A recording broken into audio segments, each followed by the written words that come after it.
Oi, como cê tá? Hoje tem gigante da colina. Tô na barreira, pode brotar. Traz a tua amiga vascaína, minha torcida. Saudações cruzmaltinas a todos vocês ligados no nosso canal de norte a sul, de leste a oeste do nosso país nessa quinta-feira. Sejam todos muito bem-vindos para mais um vídeo aqui no nosso canal. Você é muito bem-vindo também, você que está chegando pela primeira vez e você também que já está inscrito, né, um casaca no seu coração. Você que já está aqui no nosso canal pela primeira, segunda, terceira, quarta, não sei quantas vezes, ainda não se inscreveu, então dá essa força aqui para o amigo, deixa o seu like ou o seu dislike, que é muito importante também para o nosso canal. Deixe a sua opinião aí nos comentários, né? E compartilhe, gente, por favorzinho, compartilhe o nosso link do vídeo do nosso link aqui. O link do nosso vídeo foi bom, né? O link do nosso vídeo, eu tô ficando maluquinho. Compartilhe o nosso link nos seus grupos de WhatsApp. Se quiser colocar no seu status, sinta-se à vontade. Na página do Facebook, no Instagram, gostado, no Blue Sky. Dá essa força aqui pra nós, valeu, galera? Dito isso, já vou falar pra vocês, nos acompanhem, vamos falar algumas coisas importantes da SAF. Alguns tratam isso como a novidade do século, mas na verdade é tudo algo que todo mundo já sabia, mas eu vou trazer para vocês. Vamos falar também sobre a Força Jovem Vasco, vamos falar sobre as meninas da colina, sobre Thiago Leifert, né, sobre o atacante Adson e sobre a reforma de São Januário. Então vem comigo, meus queridos, que está começando mais um Expresso News no canal Vascaíno desde sempre.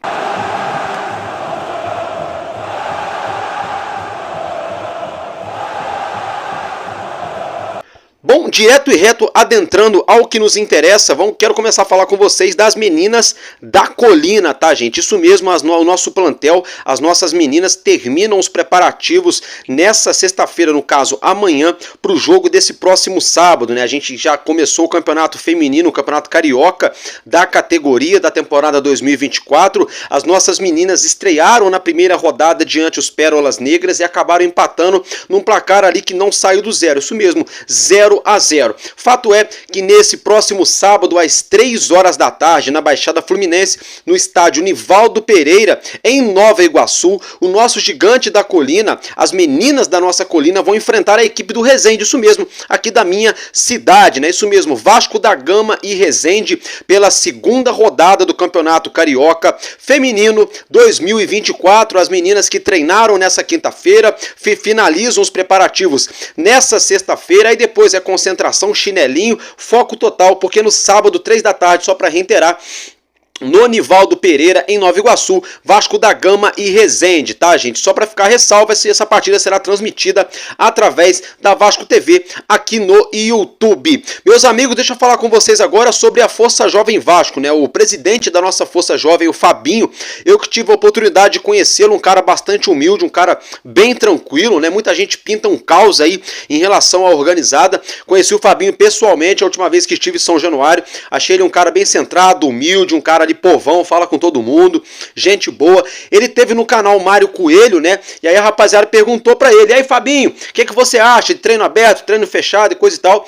Ele deu a opinião dele. Ele falou que por ele, né, treino aberto é sempre bom e cravou que vai pedir pra diretoria do Vasco, quando estiver chegando ali pertinho, né, ali no caso, na semana do clássico contra o Atlético Mineiro, partida válida pela semifinal da Copa do Brasil, ele vai pedir para a diretoria do Vasco deixar um treino aberto para a torcida do Vasco passar energia e incendiar. Então, para não ficar só no que eu estou falando, acompanhe o que o nosso presidente da FJV falou e nós já voltamos. Não, eu gosto, cara. Eu vou ser sincero, eu até gosto. Eu acho que fica um ambiente leve, o jogador se sente abraçado, entendeu? É o que a gente, cara, eu sempre falo, a culpa não é nossa de perder ou ganhar. Nós fazemos a nossa parte. A torcida, ó, esgota ingresso em São Januário, esgota ingresso fora, esgota ingresso lá em Novo Horizonte, aonde for, a torcida vai esgotar os ingressos e fazer sua parte. Mas são jogadores, né, cara? A gente também entende que não tá na nossa alçada. Eu sou a favor do treino aberto. A gente vai pedir para ter um treino aberto semana que vem, se Deus quiser aí, antes, para dar aquela força, aquele apoio, entendeu? E quem entra em campo, dê o máximo e o seu melhor, entendeu? E lembrando, cara, antes daí o pessoal estava sendo, a gente era motivo de chacota aí, que era para ser rebaixado, que era para ser isso. Então vamos agradecer aí, né, irmão, e fazer a nossa parte, entendeu? A gente está na semifinal de Copa do Brasil. Olha que vocês viram, acompanharam, tiraram suas próprias conclusões. Eu quero agora aqui deixar um registro aqui de uma situação bem bacana, que o Vasco está fazendo uma campanha, não sei se vocês viram em alguns últimos jogos, o Vasco jogando com o Pet, né, em relação, fazendo menção à campanha, né, a favor ali da conscientização das pessoas em relação deixa eu ver, retinoplastia, eu ia falar retinoplastia, né, gente, que é a situação que tem ali, por exemplo, a filha do Thiago Leifert, né, a situação na vista, né? Fato é que o Vasco presenteou o Thiago Leifert com uma camisa do nosso gigante e uma carta ali assinada, sabe por quem? El Pirata, Pablo Verrete. Thiago Leifert ficou muito feliz, você já acompanha a imagem na sua tela, ele divulgou na sua rede social que é uma honra, né? O Vasco está fazendo parte dessa campanha, ele que está se sentindo muito abraçado, ele, a sua esposa, toda a sua família, né? Porque o Vasco realmente abraçou a causa nessa campanha de conscientização e apoio aí na causa da retinoplastia, né? É um registro bem bacana, uma situação bem interessante. A gente não poderia, claro, né, gente, deixar de pontuar. Agora eu quero falar com vocês de uma situação muito séria. Vamos falar um pouco sobre a SAF do Vasco. É o seguinte, né, gente, o GE. Globo divulgou uma reportagem na tarde dessa quinta-feira, fazendo menção, né, ao contrato da SAF do Vasco, que teria sido quebrado, né, o sigilo judicial. Com isso, partes do contrato teriam vindo a público. Quando eu vi essa reportagem, eu falei, é agora, Pedrinho acertou, Pedrinho fez o que tinha que fazer, agora a casa caiu, agora acabou a farra dos bois, agora vamos ter um Vasco de verdade, né? Só que não, né? Brincadeiras à parte, ainda bem que eu não sou sonoplasta, né? Gente, é o seguinte. Na reportagem divulgou aquilo que até o torcedor do Botafogo sabe da SAF do Vasco. Aquilo que até o torcedor do Santos, que não tem nada a ver, sabe da SAF do Vasco. Né? Por exemplo, foi divulgado na reportagem o sigilo bancário, agora veio partes do contrato, vieram a público. Vamos lá, 700 milhões para pagar as dívidas, 700 milhões no investimento na SAF, todo mundo sabia disso, né? Vocês vão falar que não sabiam. Olha só, hein, Vascaíno, pelo amor de Deus, se tu não sabia disso, tá por fora mesmo, hein? 28 milhões de reais em comissões e estruturação da SAF. Eu não sei que estrutura, que eles não fizeram foi nada. E a turminha levou comissão. Levaram comissão, só a KPMG foi mais de 25 milhões. Né? Só a dona KPMG. Nesse contrato estava firmado aí para o ano de 22 e 23 o Vasco gastar cerca de 360 milhões de reais no orçamento do futebol masculino, feminino e base, e captação de atletas e compra de direitos federativos, ou seja, comprar jogadores. Não foi investido tudo isso, né? Não foi, né? Aí, por exemplo, estava previsto também que o Vasco só poderia gastar 56% da sua receita anual, no máximo 50 milhões de reais aí em vendas de atletas. Ou seja, o Vasco no ano de 2024, 25 e 26 só poderia vender ativo da base até no máximo 50 milhões de reais. Isso aí, gente, é muito louco, né? Aí, por exemplo... Estava também no contrato que o Vasco tinha que ter aí uma das 5 maiores receitas do futebol brasileiro até 2027, isso todo mundo já sabia também, já tinha vindo a público há muito tempo. E foi divulgado aí que a 777 tinha que ter feito investimentos no CT Moacir Barbosa e no caso de infraestrutura de 25 milhões de reais até junho de 2024. Tá? Só que a 777 se apegava na questão da justiça, porque da Prefeitura do Rio. Por quê? Como o terreno hoje do CT Moacir Barbosa foi cedido pela Prefeitura do Rio por 50 anos para o Vasco da Gama estar utilizando, a 777 usou isso de muleta. Falou, olha, mas é um terreno que não é do Vasco, é do município. Como é que eu vou colocar dinheiro no CT do Vasco, depois o município pode pegar de volta, eu vou ficar vendo aviso. A 777 meteu o louco, meteu esse papinho. Por que meteu o louco? Porque quando eles compraram a SAF do Vasco, eles já sabiam de tudo isso, né? Eles já sabiam de tudo isso. Então eles usaram aí, vamos dizer assim, de má fé para com o Vasco. O fato é que se as cláusulas não tivessem sido cumpridas dos contratos, seja de aporte, seja do investimento, por exemplo, no próprio CT, seja no pagamento de dívidas, essas cláusulas aí sendo descumpridas após 30 dias, ou seja, após um mês corrido, passado um mês, o Vasco Associativo tinha o direito de reaver, de recomprar os 70% da SAF por R$1.000. Isso mesmo, atenção torcedor. Tem gente falando 1 milhão, tem gente falando R$1. Não, é R$1.000. O Vasco teve a chance de fazer isso 2 ou 3 vezes com o senhor excelentíssimo Jorge Salgado, ironicamente falando, é claro. O Vasco teve a chance de reaver os 70% dos direitos econômicos da SAF do nosso clube por R$1.000. E o Jorge Salgado prevaricou, caducou, ficou para trás, viajou, dormiu no ponto, engoliu barriga. Não fez isso. Por que será que ele não fez isso? É a pergunta de $1 milhão. Por que será que ele não fez isso? Né? Até porque todo mundo quer saber, por que será que ninguém investiga esse senhor? Então assim, o GE. Globo falou e não falou nada. Porque isso todo mundo já sabia.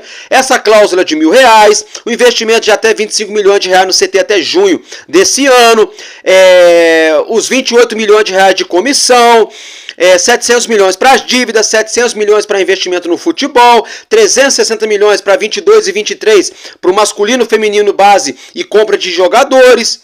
Isso todo mundo já sabia. Eu quero saber qual é o ponto diferente aí, qual é o ponto fora da curva nessa suposta revelação, gente. É brincadeira, nessa suposta revelação. Então, assim, pra mim, não revelou nada, não mudou nada, tá? Eu vou falar pra vocês aqui logo de cara. No nosso próximo vídeo, no Madruga Vasco, eu vou esmiuçar, eu vou ler pra vocês umas situações aqui. Eu vou esmiuçar essa situação da SAF do Vasco. Eu vou aprofundar nesse assunto para você, torcedor do Vasco, entender o que está acontecendo. Para todo mundo não ser enganado, não ser levado como massa de manobra ou ser tirado de cabeça na rua aí quando for conversar sobre o Vasco. Tá? Porque, poxa, um torcedor do Fluminense não tem obrigação de saber sobre o Vasco. A menos que ele seja jornalista esportivo. Do contrário, não tem obrigação. O torcedor do Flamengo também não tem, do Botafogo não tem, do Corinthians não tem, do São Paulo não tem. Agora, o torcedor do Vasco da Gama, que se diz torcedor, que assiste jogo, que vai no estádio, que compra a camisa, tem que saber o que está acontecendo. E, poxa, já estamos indo para 3 anos dessa novela mexicana, na verdade, americana, né? Novela americana, chamada 777 Partners e Vasco da Gama. E tem muita gente que até hoje está desinformado. Tem muita gente que qualquer mentira que algum youtuber fala, que algum canal fala desinformado, a pessoa já abraça o papo e acredita.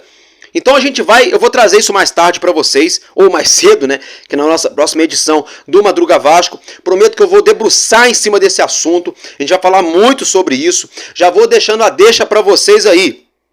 Já deixa aí sua opinião no comentário sobre isso. Quiser dar aquela caprichada no comentário, pode caprichar. Álvaro Silva vai tentar ler aqui um comentário ou outro. Não vou ler todos, eu não consigo prometer. Mas vou tentar ler um comentário ou outro que seja ali um pensamento pertinente, coerente sobre o assunto. Tá? É sempre um prazer dar voz para vocês, torcedores do Vasco. Assim como eu também sou torcedor do Vasco. Eu me coloco sempre em primeiro lugar aqui junto com vocês. Né? Somos todos uma família, justamente uma família Cruz Maltina, vascaína. Tá, gente? Então, assim, já fica lá já aí o registro. Tá bom? A gente vai debruçar nesse assunto aí no nosso próximo vídeo. Agora eu quero falar com vocês aqui sobre o atacante Adson, né? Ele que teve uma fissura na tíbia, passou por cirurgia. No primeiro momento a expectativa de que ele teria perdido a temporada, né? Ele não poderia entrar em campo mais em 2024 com a camisa do Vasco. Mas surgiram informações dos bastidores de São Januário, do CT Moacir Barbosa, de que a recuperação de Adson está sendo meteórica. Isso mesmo, está sendo algo sensacional, está sendo surpreendente, e há quem diga que pode ser que até mesmo Adson volte aos gramados ainda nessa temporada. Não sei, vamos ter que esperar, vamos ter que aguardar. Cada corpo reage de um jeito, tem um processo de readaptação, de ritmo de jogo, tem a parte física, tem a parte que tem que ser bem curada, a fisiologia do atleta, porque uma lesão mal curada, a tendência é essa lesão retornar e pode retornar pior, né? No caso dele, ele tinha uma fratura, ele tinha uma trinca na tíbia e passou por cirurgia. Vamos esfregar as mãos, pedir a Papai do Céu que abençoe os médicos, fisioterapeutas, toda a equipe que está trabalhando com o Adson para que ele volte aos gramados, para que dê força psicológica para o nosso atleta. Né? E pode ser sim uma ótima notícia. Tomara mesmo, né, que essa situação proceda, que ele esteja ali no estágio avançado de recuperação de forma surpreendente, para que talvez ele volte a vestir a camisa do nosso Vasco ainda na temporada de 2024, tá, gente? Agora eu quero falar um pouco com vocês sobre São Januário, tá, gente? É o seguinte, a reforma de São Januário está prestes a começar a partir do ano que vem, né? Estava previsto ali para janeiro, talvez fevereiro, o início das obras. Até o momento ainda está um pouco travado essa situação, porque o Vasco acertou parte da venda do potencial construtivo, ali alguns terrenos que o Vasco adquiriu com o potencial construtivo da Prefeitura do Rio de Janeiro. O Vasco já tem compradores interessados de vários ramos e segmentos diferentes, né? Fato é que esses interessados na compra do terreno já teriam ali chegado a um acordo com o Vasco. Porém, todavia, entretanto, uns 20 dias atrás, a situação deu uma travada. O próprio Pedrinho veio a público e afirmou, né, que agora as partes, tanto o Vasco, né, quanto os interessados em adquirir esses terrenos estão ali ajustando detalhes finais, né? Questão ali de parcelamento, de repente percentual daqui, percentual dali, de repente alguma opção de compra em uma outra parcela ali do potencial, enfim, estão acertando, ajustando ali alguns por maiores, por menores, tá? Mas até esse momento o Pix ainda não caiu na conta do Vasco, o Vasco ainda não conseguiu esse dinheiro logo de cara, já para dar o pontapé inicial nas obras de São Januário. Álvaro Silva, tô perdido, tô por fora, escuto muita gente falar. Como é que vai ser essa obra de São Januário? Qual projeto vai ser? Gente, o projeto é esse que você já acompanha na sua tela, claro. Quase todo mundo já deve estar ligado nisso, né? Mas eu só gosto sempre de frisar a informação. Tem sempre aquela pessoa, de repente não tem tempo para olhar, escuta muito falar, às vezes não está ligado, né? É sempre bom a gente frisar, porque informação é informação. Vai ser esse projeto aí apelidado lá no início como Caixotinho, um projeto bem bacana, diga-se de passagem, com estacionamento subterrâneo, com shopping, com novo ginásio para futsal, basquete, né? Com clube associativo, com piscinas, enfim, com tudo aquilo que o nosso Vasco merece. A fachada histórica vai ganhar ali 4 andares, né? Cada andar para um setor do nosso clube, da parte administrativa. E surgiu informação na tarde dessa quinta-feira, amanhã/tarde dessa quinta-feira, de que o Vasco estaria nesse momento estudando a possibilidade de estar implementando o gramado sintético na reforma do novo São Januário, tá? Então eu quero saber de vocês aí, o que vocês acham dessa situação. O Vasco deveria fazer um gramado híbrido, parte como é que se fala? Parte sintético, parte gramado natural? O Vasco deveria fazer tudo sintético? Ou o Vasco deveria fazer gramado natural totalmente como é hoje? Olha, gente, na minha humilde opinião, eu já peço a opinião de vocês aí no comentário, deixa sua opinião aí, tá? Mas eu já vou dar a minha opinião aqui pra vocês. Eu acho que se o Vasco conseguir fazer o estádio de uma forma que pegue sol no gramado, porque não é possível, né? A galera fica aí 4, 6, 8, 10 anos na faculdade, os engenheiros, os arquitetos, Harvard, Massachusetts, não sei o que, aquela coisa toda, né? Estudam, e às vezes vão construir um mega projeto desse, multimilionário, bilionário, e às vezes fazem umas lambanças, né? Não no nosso caso, que a obra ainda nem começou. Estou dando como exemplo aqui, lá na Arena MRV. A Arena MRV foi gasto muito dinheiro lá e não bate sol no gramado. Não bate sol no gramado, foram descobrir depois que o estádio ficou pronto. Lá na Arena MRV fizeram, acho que agora já consertaram, atrás de um dos gols tinha um ponto cego. O torcedor vai pro estádio, paga o ingresso para sentar, assistir o jogo, só que ele vê tudo, menos o gol, porque o ponto cego não mostrava o gol, né? Eu acho que o Galo já até corrigiu essa situação. Então é bom a gente pegar esses exemplos negativos de alguns vizinhos aqui do futebol brasileiro, alguns adversários do Vasco no futebol brasileiro, e tomar esses exemplos para nós, né? Vamos torcer para que as construtoras ou a construtora que pegue para fazer essa reforma de São Januário tenha essa consciência, façam um estudo, né, do local, né, da posição que nasce o sol, aonde o sol se põe, no meio-dia, aonde o sol bate. O Pedrinho também falou que existe a possibilidade de ser implementado também um teto retrátil. Álvaro Silva, o que é teto retrátil? Sabe o carro, quando o teu carro tem teto solar, você aperta o botãozinho, aí o teto solar faz só assim, ó. É, coisa chique, né? Pois bem, é tipo isso, teto retrátil, né? Ah, tá chovendo, tá nevando, tá um sol de 50 graus no Rio. O Vasco fecha o teto retrátil, fechou, liga ali um sistema de ar-condicionado para equilibrar o ar lá dentro, para o ar circular também, né? Todo mundo fica ali num ambiente mais tranquilo. Ah, precisa bater sol no gramado? Abre o teto retrátil, né? Então tem essas situações, mas tem que ser feito o estudo. Tem que ser feito, porque não adianta o Vasco gastar mais de 500 milhões de reais, porque o orçamento inicial é de cerca de 530 milhões de reais. Eu já vou passar a visão para vocês aqui, viu? Já vou passar a visão. Ó, se tratando de Brasil, se tratando de construção, que é complicado, quem mexe com construção sabe. Você vai fazer uma garagem, pensa que é, um exemplo, que é 5 mil, gasta 15. Você vai fazer ali uma reforminha, vai pintar, vai botar um forro, alguma coisa, você acha que vai gastar 2 mil, gasta 3,5, 4. Né? Então vamos torcer para que a gente não tenha surpresa nos valores da obra do novo São Januário. Vamos torcer. Lembrando que todo o dinheiro que o Vasco arrecadar no potencial construtivo só poderá ser utilizado na reforma de São Januário, tá, gente? Então, assim, basicamente, né, vamos esfregar as mãos. Agora, se tratando do gramado, que eu dei toda essa volta, né? Agora eu vou dar minha opinião. Se fizer um teto retrátil, bacana, que pegue sol e que a posição, a altura da arquibancada dê para o sol bater dentro de São Januário, ou que o Vasco, de repente, faça um sistema de luz UV, ultravioleta, que pode ficar ligado durante toda a noite, toda a madrugada, para quem trabalha com estufa, com plantação, né, em alguns produtos na estufa, sabe o que eu estou falando, né, porque ali, por exemplo, você tem o sol de dia, e aí de noite você põe a planta dentro da estufa, acende a luz ultravioleta, e é como se a planta estivesse pegando o sol 24 horas, acelera muito mais o crescimento. Então, no caso do gramado, se o Vasco tiver um estudo, um teto retrátil para proteger, por exemplo, no tempo do frio, daquele friozinho que pode queimar a grama, de repente naquele calor absurdo, e se o Vasco fizer, colocar ali lâmpadas ultravioleta, fizer um sistema, eu acho, com um sistema de drenagem decente, na minha opinião, deveria ser gramado. Nada de sintético, nada de gramado híbrido. Porém, todavia, entretanto, se for para fazer híbrido, que faça direito, que faça algo igual, não é parecido não, é igual ao que temos, por exemplo, na Premier League, na Bundesliga, na La Liga, né? Nessas 3 ligas a gente tem alguns gramados híbridos que são sensacionais, a bola rola que é uma beleza, o solo não fica duro igual é o do gramado sintético, mas o campo também não fica pesado quando é só grama e terra, tá? Então essa é a minha opinião. Agora, tem que fazer direito. Tem que fazer direito. Tá, gente? Então, é isso basicamente que eu tinha para falar com vocês do nosso gigante nesse primeiro momento. Mais uma vez, fiquem ligados, ative o sininho da notificação.